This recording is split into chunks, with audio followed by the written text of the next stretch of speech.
আজকে আমাদের সাথে আছে ডক্টর আনিসুর রহমান ফারুক। তিনি গবেষক এবং লেখক। তার সাথে গল্প করতে চাই। আপনি তো লেখেন হচ্ছে সাধারণত গবেষণাধর্মী বই। তো আপনার আসলে গবেষণার প্রতি কেন এত আগ্রহ, এটা আগে প্রথমেই জেনে নিতে চাই। জি, ধন্যবাদ। আমি নিজে গবেষক। আমি প্রফেসর হিসেবে আছি ইউনিভার্সিটি অফ ভাসা, ফিনল্যান্ডে, এবং আমি দুটো পিএইচডি করেছি তার আগে। সো আমি নিজে একজন গবেষক, এবং আমার গবেষণার বিষয়বস্তু আন্তর্জাতিক ব্যবসা বা ইন্টারন্যাশনাল বিজনেস হলেও আমি 2017-তে যখন ফিনল্যান্ডে যাই সেকেন্ড পিএইচডি করতে, তখন আসলে আমার ধর্মচর্চার যে উপর হয় আর কি, আপনার ফোকাসটা বাড়ে যখন, তখন আমি পড়াশোনা শুরু করি কোরআন নিয়ে, এবং ওই সময় থেকে আমার আসলে এই পাশাপাশি এই গবেষণাটা শুরু। এবং এক পর্যায়ে দেখলাম যে আমি যে এই জিনিসগুলো বুঝতেছি সেটা হয়তো আসলে সাধারণ মানুষের মধ্যে ওইভাবে কোরআনকে অনুভব করার বিষয়টা নেই। যেমন নারী কেন্দ্রিক বিশ্লেষণ যে জিনিসটা, যে কোরআন যে কোনো বই, সেটা মুভি হোক বা বই হোক, বিজ্ঞান প্রমাণ করছে যে আসলে একজন নারী এবং একজন পুরুষ সেটাকে ভিন্নভাবে ব্যাখ্যা করে।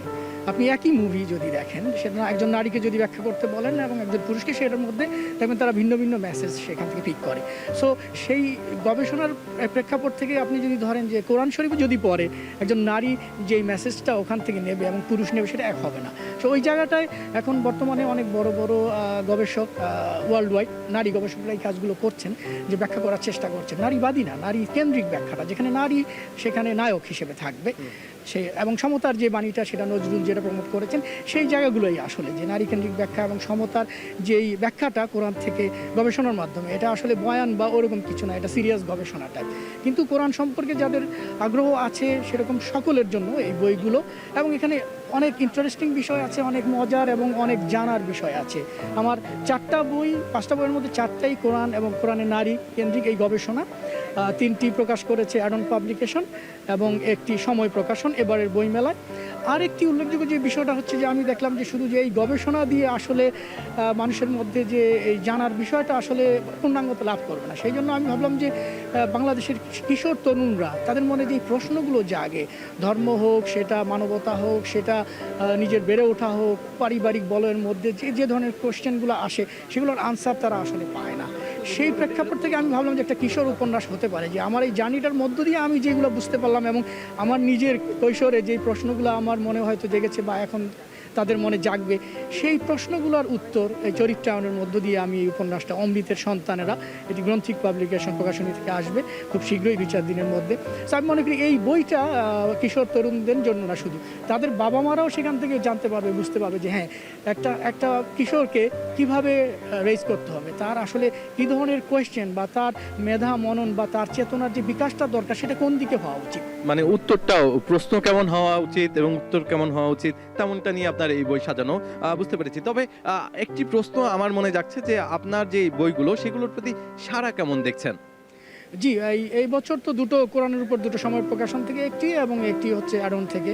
গত বছর ওই দুটো বের হয়েছিল, সেগুলো রকমারি থেকে বেস্ট সেলার লিস্টে ছিল। এবারও কোরআন ও নারী 2 যে অ্যাডন থেকে বের হয়েছে ধারাবাহিক, সেটি এখন রকমারি লিস্টে 1 বা 2-এ আছে, ধর্মীয় আদর্শ বা মতবাদ ক্যাটাগরিতে। সো আমি মনে করি যে মানুষ পড়ছেন এবং তারা জানার সুযোগটা পাচ্ছেন বা আগ্রহ বোধ করছেন।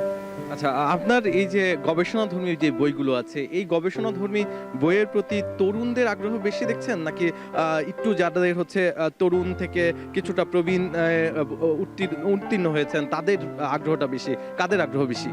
আমার মনে হয় তরুণরাই এটার প্রতি বেশি আকৃষ্ট হচ্ছে, কারণ তাদের জানার আগ্রহ বেশি, বা তারা নতুন কিছু শুনতে চায় বা জানতে চায়। সেই প্রেক্ষাপটে আমি বলবো তারাই বেশি সাড়া দিচ্ছেন। আর যে কিশোর উপন্যাস, আমি মনে করি সেটা সব ধরনের সব বয়সীদের মধ্যেই সাড়া ফেলবে, কারণ অভিভাবকেরও জানার সেখান থেকে কিছু আছে, এবং শিক্ষকদেরও জানার আছে, পারিবারিক বলয় থেকে শিক্ষক এবং ইউনিভার্সিটি, সব আমি মনে করি যে সবগুলো জায়গাতেই এখানে টাচ করা হয়েছে, এবং সেই কোশ্চেনগুলোর উত্তর এখানে পাওয়া যাবে।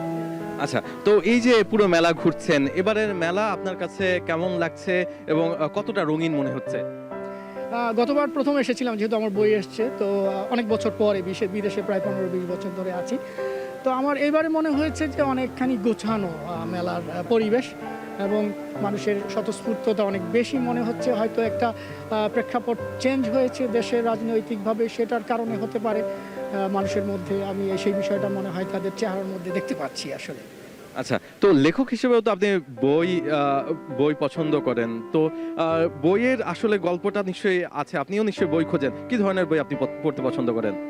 আমি এই লেখালেখি করতে গিয়ে আমি আসলে সেলফ হেল্প টাইপ বা সেলফ মোটিভেশন টাইপ এই ধরনের বই আমাকে বেশি আকৃষ্ট করেছে।